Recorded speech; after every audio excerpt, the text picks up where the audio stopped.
Welcome to Dalma Makes.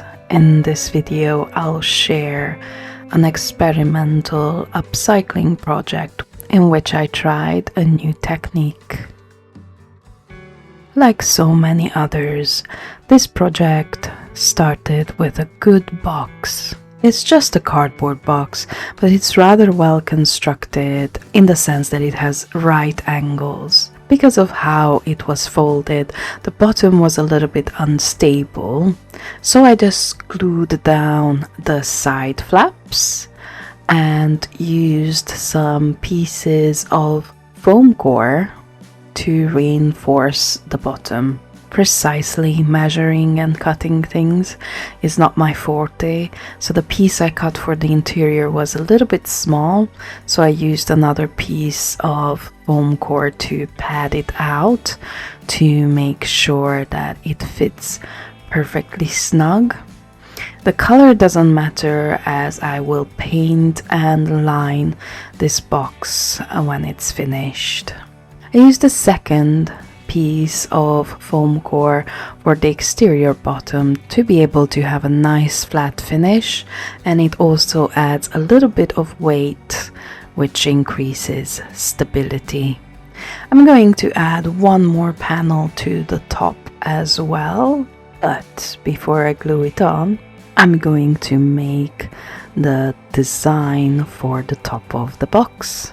A few years ago, this bead embroidery kit came into my possession, and I haven't done anything with it yet. And I noticed it would be about the right size for the box lid. I made sure I marked the area that I know would fit so that I wouldn't go over the edges, and using everything from the kit, I did the bead embroidery itself. This was my first experience doing this kind of work. It was a little bit repetitive and finicky. Nonetheless, I had fun. It kept my hands busy for about a week's worth of evenings while watching movies or listening to audiobooks.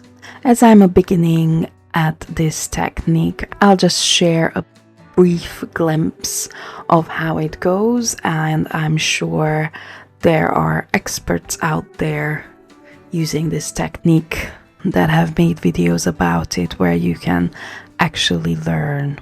The basic idea is to string up a few beads at a time and permanently fixing them to the cloth by coming up and stitching once between each bead. There was a special needle with this kit with a very fine eye that the seed beads could slide over. Also a very thin but strong thread. I think any kind of beads could be used for this technique. I just kept to what came with the kit for this one. I may revisit this technique in the future, but maybe with something a little bit more creative. Maybe not following a pattern, but making up my own design. But for now, this was fun and an interesting new technique to explore. When I was finished with the piece, it sort of looked like a mosaic to me. And I honestly didn't like the background. I didn't like the grey cloth, and I didn't like that the tension I was using bunched up the material. But the design was beautiful, so I decided to go ahead. To fix this embroidered cloth to the foam core piece that's going to go on top, I cut off some excess overhang and the corners so that I could neatly glue it on and fold in the edges. For an adhesive, I chose Gel Matte Medium, as it's one of my favorite when it comes to fabric or anything very porous. I tried my best to smooth out as much as I could and to pull it as taut as possible, so that when I glued down the flaps in the back, I used some pins to make sure the cloth doesn't slide around and that it will dry in the exact position that I want it. After drying overnight, I removed the pins and I could confirm that indeed it stayed in place and dried beautifully. I just attached it to the top of the box with some hot glue. For the next step, I mixed my own texture paste using tile grout, a little bit of PVA glue, and some acrylic paint. This is because I wanted my texture paste to be colored. I added water gradually and I mixed until I had a consistency that I was happy with. There's a Goldilocks zone between being soft enough but not runny. I use this texture paste mixture in two ways. One is to fill in any unsightly seams and holes, evening things out for a smoother finish, and by using a stencil to add a raised design on the other parts of the box. While I want the bead embroidery on top to be the star of the show, I thought adding some interesting texture to the other surfaces will work well to be interesting enough but not competing. I added the stencil design to all four sides of the box. With the rest of the texture paste, I did something a bit scary. Because the bead embroidery looked so much like a mosaic to me, I decided to treat it as such and in one fell swoop also address the background. So I just added on a thick layer of the texture paste, smooth and cleaned off a lot of it, revealing the beads like mosaic tiles, and I think it worked. After drying overnight once again, I did some light sanding just to get rid of any little bumps left over by uneven texture paste application. I mixed acrylic paint color with the same yellow I used in the texture paste by adding some white, and I painted the inside and the outside of the box, coloring everything and giving it a sort of a visual unity. Looking at the bead mosaic, I decided I needed to bring back a little bit more of the original colors. So I thought if I colored the grout around the beads in similar colors as the original, but not with perfect precision, more like a color wash, that it would make it look better. And in the end, I'm glad I did this. I think it brought back a more vibrant look.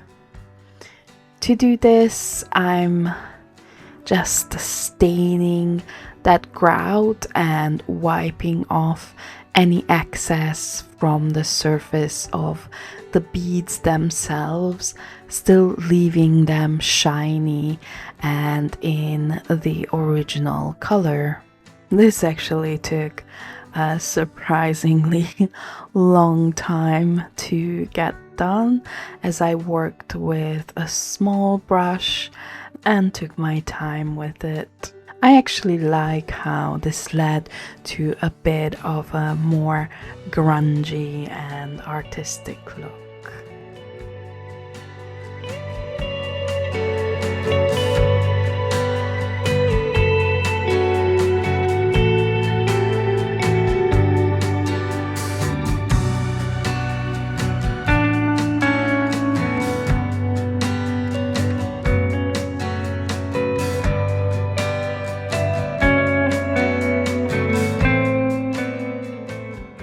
I used the same two green colors on the rest of the box that I used on the stems and leaves of the poppies, and I used my finger to apply the color, leaving the recesses the original yellow.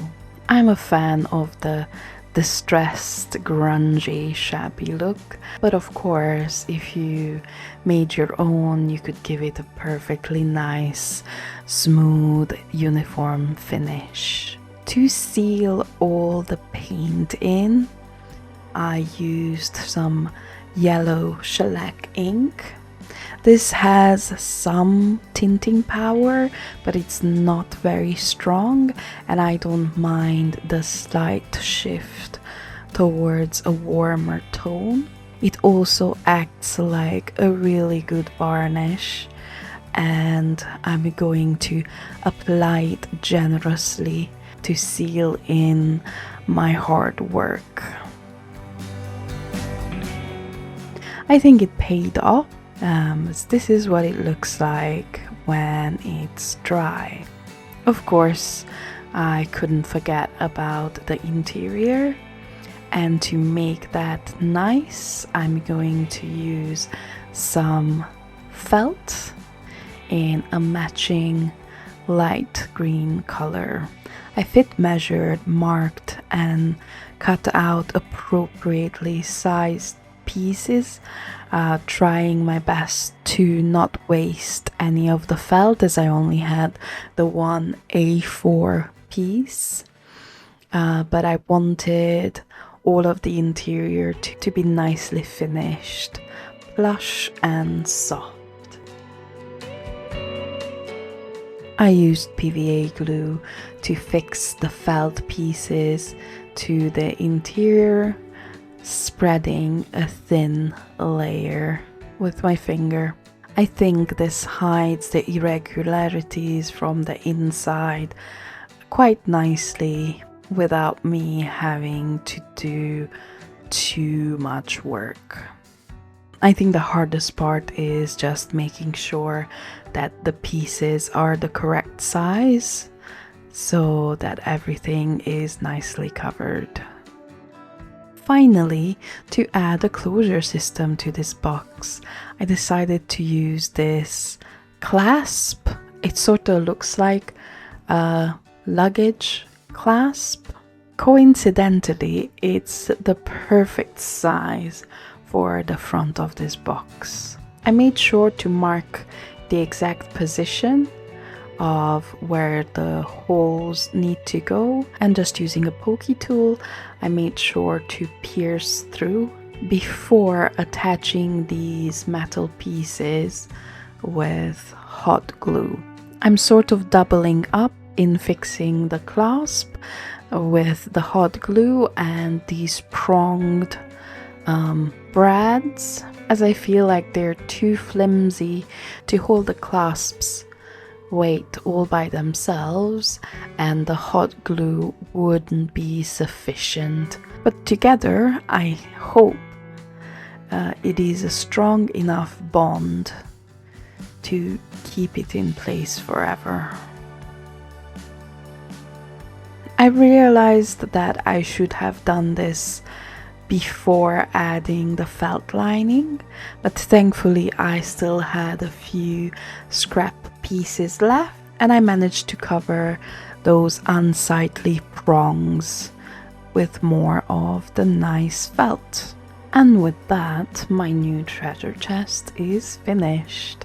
I like the contrast of the slightly industrial looking clasp with the delicate poppy bead mosaic on the top.